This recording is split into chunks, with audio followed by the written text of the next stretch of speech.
dia Dajjal. Di zaman Nabi Isa berganti nama menjadi Yudas Iskariot. Nabi Isa lahir karena mujizat Allah kan? Kalimatullah, disebutnya kalimatullah. Karena lahir karena kalimatullah.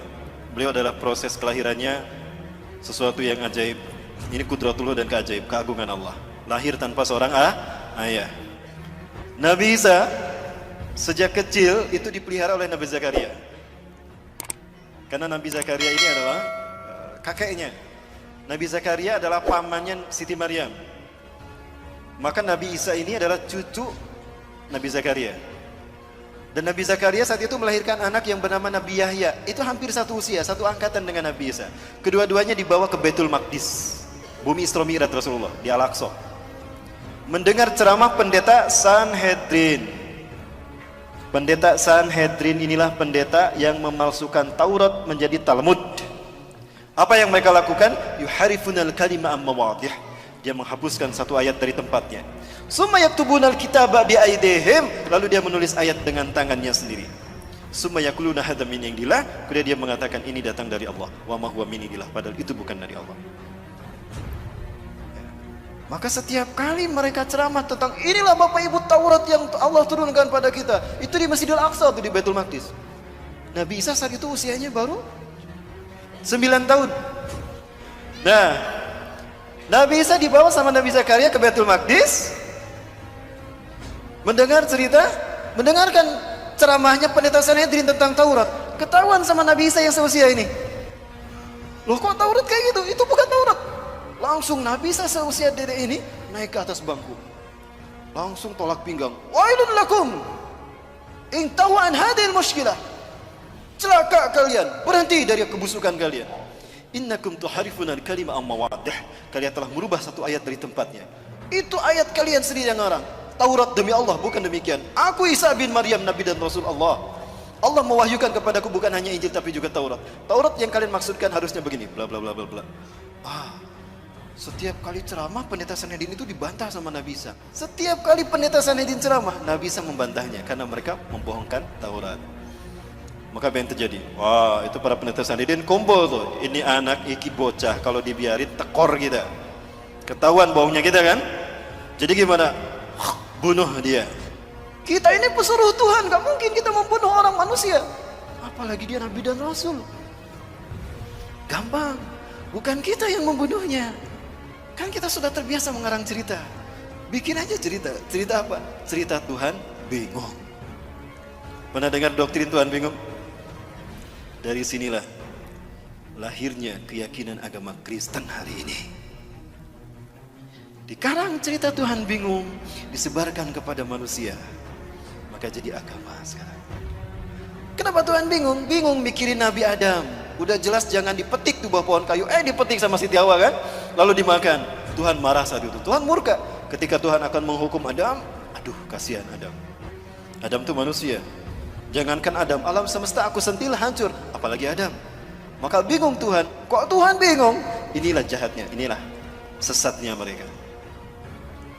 Akhirnya Tuhan menemukan ide. Eureka, kata Tuhan. Aku ini kan Tuhan. Tuhan immortal, tidak mati. Kalau gitu aku saja yang dihukum. Bapak Ibu, saya sedang menceritakan satu mata ini. Dan ini Dajjal. Kita tahu pada akhirnya Samiri di zaman Nabi Musa, Dajjal. Dan di zaman Nabi Isa, Dajjal berganti nama Yudas. Kenapa dia berganti nama? Untuk menyembunyikan identitasnya. Dan dia berganti-ganti kostum. Inilah Dajjal. Lalu kapan nanti Dajjal muncul? Saya sampaikan untuk masa kita ya Bapak Ibu sekalian. Hanya Allah yang tahu. Rasulullah memberikan ciri-cirinya. Nah, ciri-ciri itu yang akan kita bahas tuntas. Tuhan bingung tadi. Tuhan bingung tadi. Akhirnya gimana? Aku kan Tuhan, aku tidak mati. Kalau gitu aku saja yang menggantikan Adam, jangan Adam yang dihukum. Jibril, sini Jibril. Catat Jibril, bikin maklumat Tuhan. Baik Tuhan, Jibril buka laptop, ketik tuh maklumat Tuhan .2. Sampun Tuhan. Tulis Jibril, nomor 1, Tuhan menjelma menjadi manusia. Ilahul Mubasyar. Baik Tuhan, maklumat Tuhan .2. Nomor 1, Tuhan menjelma menjadi manusia. Saya siap membantah, menghujahkan ini. Jika ada orang-orang non-muslim Kristen yang tersinggung, silakan berdebat dengan saya. Ini studi saya Bapak Ibu tentang Kristologi. Ya. Kemudian apa? Ketika Tuhan berpikir akan menjelma menjadi manusia, Tuhan bingung bagaimana turun ke bumi. Kalau turun begitu saja simsalabim, tring ada, manusia nggak akan percaya. Oh, berarti Tuhan harus menjelma menjadi manusia, lahir secara normal. Jibril, nomor 2 Jibril. Baik Tuhan, apa Tuhan? Tuhan lahir secara normal. Baik, maklumat nomor 2, Tuhan lahir secara normal. Bingung lagi Tuhan, kalau Tuhan lahir secara normal, lah siapa wanita yang layak melahirkan Tuhan? Jibril ngasih masukan sama Tuhan. Masya Allah, inilah jahatnya, sesatnya Sanhedrin. Ini mereka mengarang cerita ini. Tuhan, boleh saya interupsi ngasih masukan? Oh, apa itu Jibril? Gini Tuhan, Engkau pernah mengutus saya ke Bethlehem, ke Nazaret. Di Nazaret ada seorang wanita suci Tuhan. Dia belum pernah mengotori dirinya dan kesuciannya. Hidupnya hanya untuk ibadah kepadamu Tuhan. Siapa Jibril? Masa Tuhan tidak tahu? Nah ini sesatnya mereka kan. Apa kata Jibril? Maryam Tuhan, Maryam binti Imran. Dia wanita yang hidupnya suci hanya untuk beribadah padamu. Betulkah Jibril? Iya Tuhan. Aneh Tuhan tidak tahu. Kurang update rupanya Tuhan dalam cerita ini. Maka apa kemudian kata Tuhan? Jibril, ihbit ilal kulli Maryam li'annani sa'anfuh min ruhi ilaiha. Jibril, turun kamu ke Maryam, sampaikan pada Maryam, kalau aku akan meniupkan sebagian ruhku ke dalam rahimnya. Maka Maryam pun hamil mengandung Yesus Kristus, melahirkan sang penebus dosa. Tuhan lahir menjelma menjadi manusia untuk menebus dosa Adam. Artinya menebus dosa manusia. Maka Tuhan harus mengorbankan dirinya demi dosa, menebus dosa manusia, agar bukan manusia yang dihukum. Inilah cinta kasih Tuhan. Betul tidak Bapak Ibu? Dari sini lahir doktrin agama ini kan? Allahu Akbar. Cerita ini pun dikarang, disebarkan kepada raja-raja Herodes, raja-raja Romawi. Yang terhasut saat itu adalah Herodes. Maka semuanya paham kalau Nabi Isa itu adalah Tuhan yang menjelma menjadi manusia. Makanya mereka mengatakan Innallaha Isa ibnu Maryam. Laqad kafara alladziina qalu Innallaha Isa ibnu Maryam. Surat Al-Maidah ya. Sungguh kafirlah orang yang mengatakan Allah itu Isa bin Maryam. Nah ini dari kalangan orang-orang ini, pendeta Sanhedrin yang di zaman Nabi Zakaria mereka memasukkan Taurat menjadi Talmud. Dan ini bujuk rayu siapa? Dajjal. Kemudian Bapak Ibu mati Allah, maka ketika cerita ini disebarkan, fahamlah Nabi Isa kalau nyawanya terancam. Maka Nabi Isa pergi meninggalkan Palestina, meninggalkan Yerusalem, meninggalkan Al-Quds, mengembara. Saat itu usianya genap 12 tahun. Mengembara Nabi Isa alaihissalam, ada satu kaum di mana kaum itu banyak yang buta sejak lahir, diobatin oleh Nabi Isa alaihissalam. Bismillahirrahmanirrahim. Diusap, sembuh. Masaha yamsahu masihan wa mashatan. Mashan wa mashatan. Diusap, mengusap itu masaha. Maka orang yang mengusap disebut masihun al-masih. Man anta? Kaifa tastati an tuslih hadzal ain? Siapa Anda? Bagaimana Anda bisa menyembuhkan kedua mata saya ini? Aina ya? Apa kata beliau? Aku Isa bin Maryam, aku Nabi dan Rasulullah. Berimanlah kepadaku. Engkau Nabi dan Rasulullah? Iya.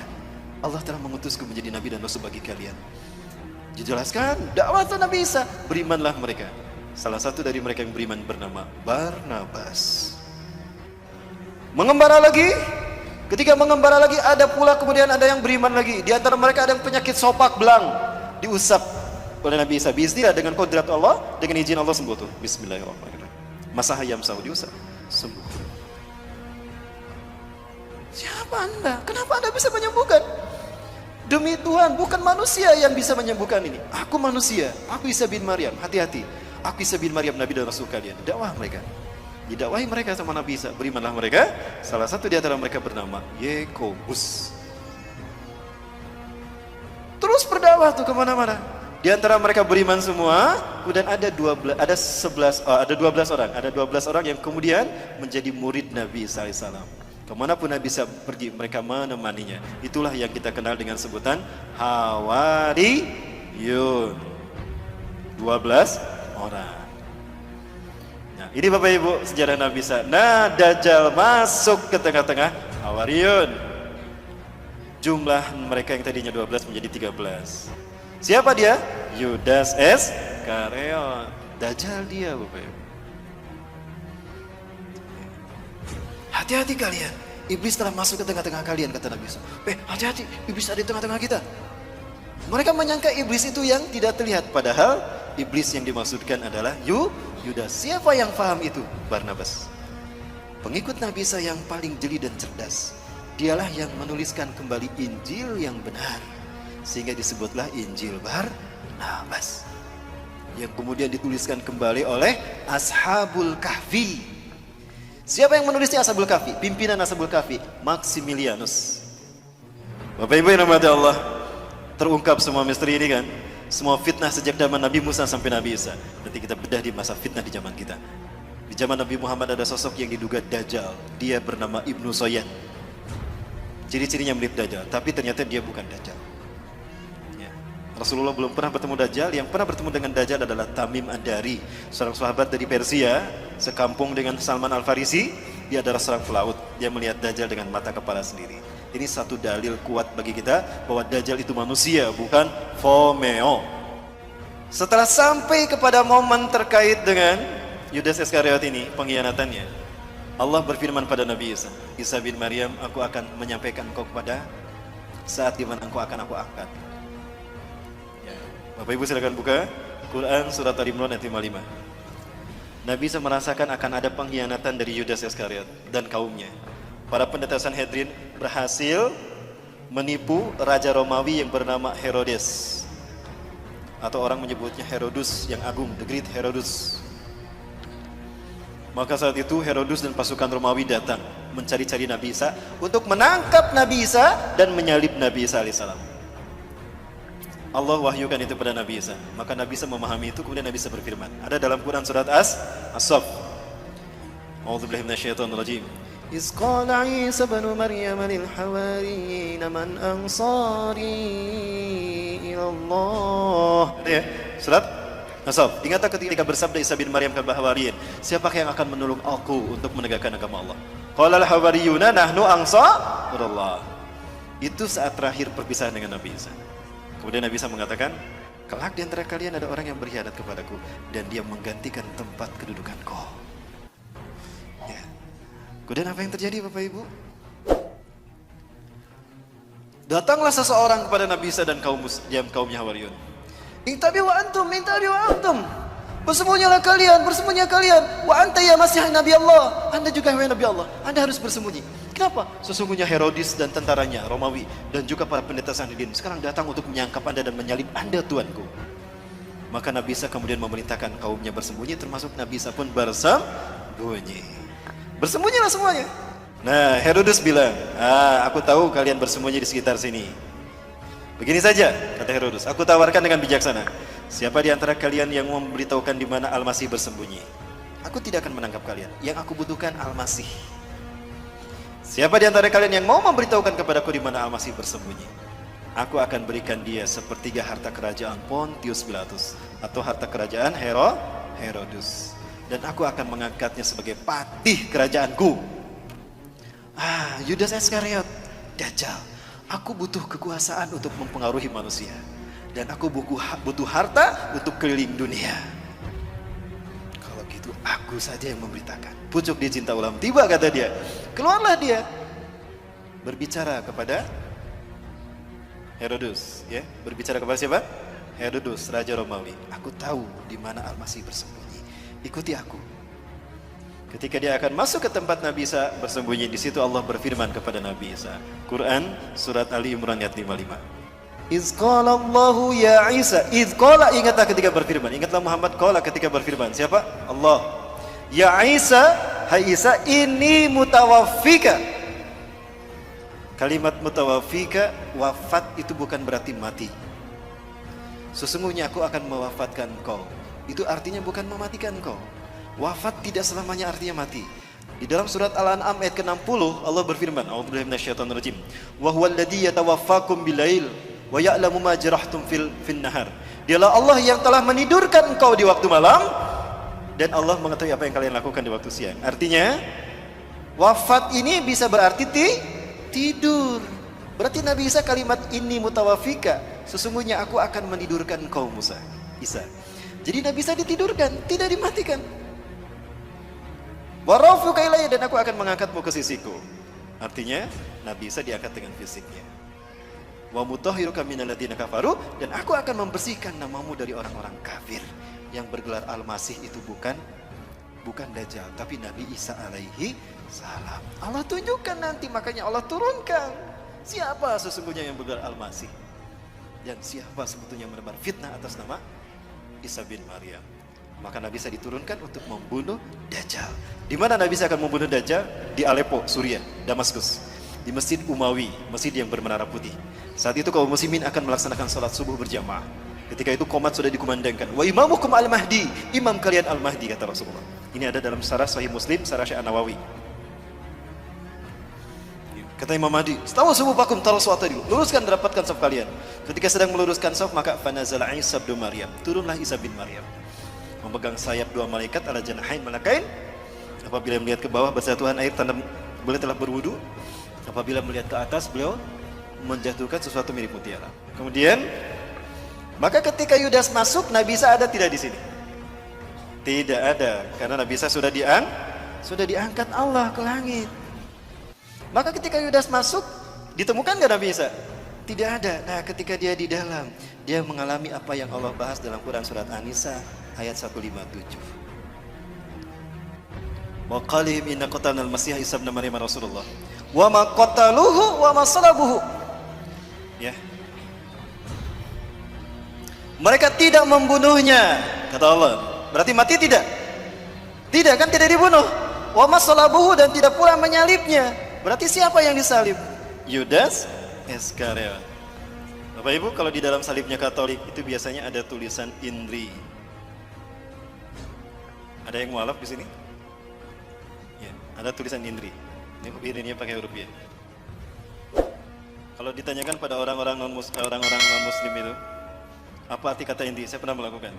Bertanya kepada seseorang yang mualaf, saya punya jamaah, sahabat, dia sudah masuk Islam. Ketika itu saya tanya, antum tahu apa arti kata INRI? Oh, itu singkatan Yesus orang Nazaret Raja Yahudi. Oh, bukan. INRI itu artinya bukan itu, tapi INRI itu artinya penjelmaan. Ketika Yudas masuk ke dalam, Nabi Isa sudah tidak ada. Pelangap-pelongo dia, loh, kemana Isa? Tadi di sini. Disitulah Allah merubah wajah dan tubuhnya. Allah merubah Yudas Iskariot menjadi Isa bin Maryam. Mereka tidak membunuh Isa bin Maryam dan tidak punya menyalibnya, tetapi mereka diserupakan. Tetapi dia diserupakan oleh Allah untuk Isa bin Maryam. Ya. Maka Yudas dirubah menjadi Nabi Isa. Maka ketika Yudas keluar, siapa yang ditangkap oleh Herodes? Si Yudas. Loh, kok aku yang ditangkap? Lastu Isa, anak Yudas ada di adul kumilai. Kok aku yang ditangkap? Aku bukan Isa, aku Yudas yang menunjukkan kamu tadi. Terus meneng baik, wah Isa kok. Lewat wajah lu, wajah Isa. Suaramu itu suara Isa tuh. Loh, kok aku yang disalib? Ditangkaplah dia, kemudian disalib. Ketika disalib, ditidurkan, dipaku kaki dan tangannya. Dia melihat Nabi Isa diangkat ke langit. Ini bukti kalau Nabi Isa diangkat dengan fisiknya. Maka dia berkata, Eli Eli lama sabakhtani, ada dalam Bible. Tuhanku, Tuhanku, Tuhanku, Tuhanku, kenapa kau tinggalkan aku? Eli itu bahasa Ibrani itu Tuhan. Ya, Eli itu apa artinya? Tuhan. Itu di bahasa Ibrani, di Romawi sana. Nah, jadi siapa yang disalib? Nabi Isa apa Yudas? Yudas Iskariot. Nah, paham Barnabas apa yang dikatakan oleh Nabi Isa? Kelak di antara kalian ada orang yang berkhianat kepadaku. Dia menggantikan tempat kedudukanku. Ya, di mana? Dia berkhianat karena memberitahukan di mana Nabi Isa bersembunyi kan, dan menggantikan Nabi Isa di tiang salib. Barnabas yakin dia Dajjal. Dia ingin membuktikan kalau dia Dajjal atau bukan. Diam-diam setelah 3 hari 3 malam hari tanpa ada yang tahu, Barnabas menggali kuburannya Yudas. Sebelum digali, Allah kembalikan wajahnya menjadi wajah Yudas, kembali dari wajah Nabi Isa. Pergantian wajah ini mengakibatkan adanya pancaran cahaya yang nempel di kain kafan. Maka lihat wajah-wajah Yesus seluruh dunia. Sama kan? Itu dari sumbernya dari kain kafan. wajah Nabi Isa dikembalikan kepada wajah Yudas, itu menembakkan ke kain kafan, ya, maka darahnya itu nempel di kain kafan. Ya, the sword from Turin, sampai sekarang masih ada kain kafannya, saya pernah melihat itu. Sekarang ada di Italia, ya, di Turin, Italia. Itulah kenapa wajah Yesus seluruh dunia sama. Ya, ketika digali, apa yang terjadi? Masih hidup. Sebelum dikubur, saya ingin menyampaikan sesuatu terkait dengan Dajjal. Kalau Yudas ini adalah Dajjal. Kenapa saya meyakini kalau Yudas Iskariot adalah Dajjal? Hadis Rasulullah SAW. Tidaklah Allah mengutus seorang nabi pun sejak Allah menciptakan langit dan bumi, menciptakan Adam sampai hari kiamat, melainkan ada satu fitnah yang terburuk, fitnah Dajjal. Sebagaimana para nabi mengingatkan kaumnya tentang Dajjal, dan sebagaimana Nuh mengingatkan kaumnya tentang Dajjal, hati-hati dengan fitnah Dajjal. Hari ini akan aku katakan kepada kalian, sa'aqulu lakum ma lam yaqulhu min qabl. Aku akan mengatakan kepada kalian sesuatu yang para nabi dan rasul belum mengatakannya. Apa itu? Innahu a'war wallahu laisa bi'awar. Sesungguhnya dia a'war. Banyak yang menerjemahkan buta. Menurut saya a'war bukan sekedar buta. Ada orang yang matanya normal tapi tidak melihat. Disebutnya apa? Buta kan? Tapi matanya normal. Kalau ini bukan a'war, itu bukan buta. Lihat hadis yang lain ya. Ka'anna ainuhu ainabah. Seolah-olah matanya itu seperti anggur yang menonjol, hitam semua. Artinya pecak. Jadi bukan buta tapi pecak. Pertanyaannya, kenapa cuma Rasulullah yang memberitahukan kalau dia itu pecak sebelah mata kanannya? Karena peristiwanya terjadi setelah Nabi Isa diangkat. Apa itu? Setelah si Yudas Iskariot disalib, dia diarak ke bukit Golgota. Nah, diarak dia ke bukit Golgota, bukit tengkorak. Ketika diarak, Herodes memegang pedang di tangan kanannya, Old Testament perjanjian lama di tangan kirinya. Itu pedang ditusuk-tusukan ke tubuh Yudas Iskariot. Ketika pedang tadi menusuk tubuhnya, bercucuran darah, Bapak Ibu. Ketika darah bercucuran, para pendeta Sanhedrin dan tentara Romawi berebut darah tersebut, diminum. Itu rukun ke-5 agama Kristen. Ekaristi Holy Water, rukun meminum air suci. Kenapa mereka meminum darah itu? Karena mereka meyakini kalau ada bagian tubuh Yesus bercampur dalam tubuh mereka, mereka tidak akan pernah masuk neraka. Mereka akan masuk surga. Jika ada tubuh Yesus bersatu dengan mereka, maka darah mereka diminum. Itu menjadi rukun ke-5 agama Kristen. Ekaristi Holy Water. Kalau Bapak Ibu masuk ke dalam gereja, ada patung Bunda Maria atau patung Yesus, di depannya ada seloki, ada air warna merah darah. Banyak pedang yang menusuk tubuhnya, dagingnya terkelupas, darah dagingnya diambil dimakan. Rukun ke-3 agama Kristen, Ekaristi Gusti Kudus. Selesai kebaktian, mereka berbaris untuk keluar, pastor pegang nampan di depannya kan, bagi-bagi kue kecil. Nah, salah satu tusukan pedang itu menusuk mata kanan Yudas Iskariot. Inilah yang Rasulullah katakan, hari ini aku akan beritakan pada kalian sesuatu tentang Dajjal yang para nabi belum memberitahukannya. Dia itu pecak sebelah mata kanannya, dan Allah tidak pecak. Kenapa cuma Rasul yang memberitahukan? Karena hilangnya mata kanan Dajjal, rusaknya mata kanan Dajjal terjadi setelah Nabi Isa diangkat. Jadi siapa yang memberitahukan kepada umat manusia? Berikutnya, Nabi Muhammad SAW. Jadi siapa yang disalib? Yudas atau alias Dajjal. Orang Kristen pun yakin dia akan turun. Bapak Ibu, di HP saya ada tayangan dalam bahasa Inggris. Ternyata mereka sudah yakin betul bahwa Tuhan yang mereka sembah itu salah. Bahwa Tuhan yang mereka sembah itu ternyata adalah dalam menurut umat Islam. Dan mereka yakin sebentar lagi Isa yang sesungguhnya, the truth, Al-Masih will come to kill this Antichrist. Itu kata mereka. Saya tunjukkan, ini adalah masjid yang menjadi tempat pertemuan Nabi Isa AS dengan Dajjal. Rasulullah SAW menyebutkan saat itu kaum muslimin akan melaksanakan sholat subuh. Wa imamukum al-mahdi, dan imam kalian adalah al-mahdi. Ketika qomat tadi kan Nabi Isa turun ya. Nah, Nabi Isa turun. Di mana turunnya? Di masjid Indal Manaratil Bayda, di masjid bermenara putih Syarqiyah Damaskus, di Damaskus Timur. Ketika Nabi Isa turun, kata Imam Mahdi, "Ta'ali Nabi Allah, salli lana." Mari Kanjeng Nabi, imami kami salat. Imam Mahdi mundur. Ternyata Nabi Isa tidak mau jadi imam salat. Didorong tuh Imam Mahdi oleh Nabi Isa. La taqaddam hadhihi uqimat laks. Ya. Tukrimatullah ala hadhil ummah inna ba'dakum li ba'din umara. Tidak, umat ini untuk Anda. Maju ke depan. Andalah imam mereka. Karena sebagian dari kalian ada pemimpin sebagian. Inilah kemudian Allah berikan pada umat ini. Allahu Akbar. Nabi Isa salat di belakang Imam Mahdi. Apakah Imam Mahdi lebih mulia dari Nabi Isa? Tidak. Pelajari Quran surat Ali Imran 8182. Itu jawaban kenapa Nabi Isa tidak mau menjadi imam salat. Selesai melaksanakan salat berjamaah subuh, imamnya Imam Mahdi, apa kata Nabi Isa? Iftahil bab, buka pintu masjid itu. Ketika dibuka pintu masjid ini, ternyata tampaklah Dajjal dengan 70.000 Yahudi Isfahan dari lembah Isfahan, Iran. Inilah kenapa Iran menjadi Syiah, karena Syiah ciptaan Dajjal. Begitu dibukakan, kaget Dajjal ketika ada Nabi Isa di dalam. Aduh, malaikat mautku sudah datang. Merinding dia, kata Rasulullah. Mencair dia seperti garam yang terkena air. Rasulullah menyebutkan, harumnya tubuh Nabi Isa tercium sampai sejauh mata memandang. Dan jika orang wa in yahusumul kafirun matu baktatan. Jika orang kafir mencium bau harumnya Nabi Isa, tubuhnya maka mati seketika. Itu barisan depannya mati semua, plak, mati. Sisanya mereka lari tunggang langgang. Dajjal sendiri itu merinding dia. Lari dari Aleppo, lari ke Israel, Bapak Ibu. Cepat dia larinya. Begitu lari ke barat ada Nabi Isa. Aduh, ada Nabi Isa. Lari ke timur ada Nabi Isa. Lari ke utara ada Nabi Isa. Dia bingung melarikan diri kemana. Saking takutnya dia mencair tubuhnya. Artinya deras mengalir keringatnya. Maka di pintu Ludlah Nabi Isa menemukan Yudas Iskariot alias Dajjal.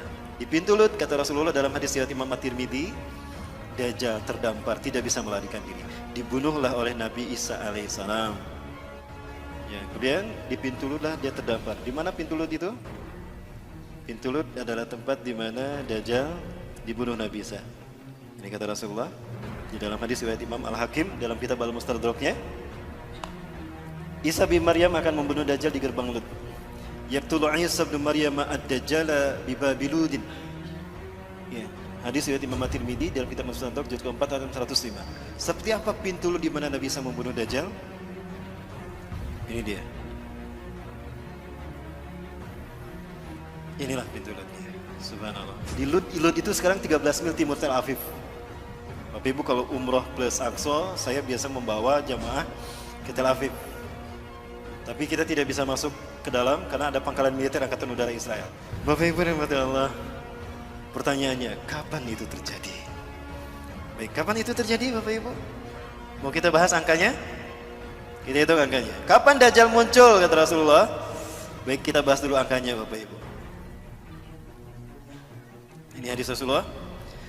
Sayati Dajjal ilal Madinah wa yattabi'unahu sab'una alaf al-yahud min wadi Isfahan ala jabhatil farsh. Dajjal akan datang diikuti oleh 70.000 orang Yahudi dari lembah Isfahan Iran menggunakan jubah Persia. Saat itu Dajjal akan memasuki Madinah. Baik, selesai. Dajjal akan tiba memasuki Madinah wa huwa mani'un min duhuliya, tapi dia terlalang memasuki Madinah. Kenapa? Li'anna likulli babin bawabati Madinah lahu malakan. Karena di dalam Madinah setiap pintu gerbang Madinah itu dijaga oleh 2 malaikat. Ala sihamihim dengan panah mereka masing-masing. Ya, dengan panah mereka masing-masing. Satu langkah Dajjal masuk ke Madinah dipanah mati dia. Maka fayam kusuh kharijal Madinah. Dajjal takut dibunuh, maka dia tinggal di luar Madinah. Kemudian dia naik ke sebuah bukit yang bergaram tadi kata Rasulullah. Bapak Ibu kalau ke Madinah biasa diajak jalan-jalan ke Masjid Qiblatain. Gitu ya? Nah di belakang Masjid Qiblatain itulah bukit yang akan dinaiki Dajjal. Ini bukitnya nih. Inilah gunung yang akan dinaiki Dajjal. Inna Dajjal sayas'adul jabala summa yatawajjah ila jihatil Madinah summa yaqulu liman tabi'ah. Dajjal akan naik ke bukit yang bergaram kata Rasulullah. Lalu dia mengarahkan badannya, wajahnya ke arah masjid, ke arah Madinah. Lalu dia berkata, "Ara'aitum dalikal kisrar abyad? Apakah kalian melihat istana putih itu? Dalika Masjidu Ahmad." Apakah kalian melihat istana putih itu? Itu adalah masjidnya Ahmad. Artinya apa? Ketika Dajjal datang, Masjid Nabawi terlihat putih seperti istana. Pertanyaannya, hari ini Masjid Nabawi berwarna apa? Lihat aja ini kan Masjid Nabawi nih. Warnanya apa? Putih. Nih Masjid Nabawi di siang hari. Apa warnanya? Dan ini di malam hari. Apa warnanya? Seperti inilah Masjid Nabawi ketika Dajjal melihatnya. Artinya Dajjal muncul di zaman siapa? Zaman kita kan? Baik, yang kedua.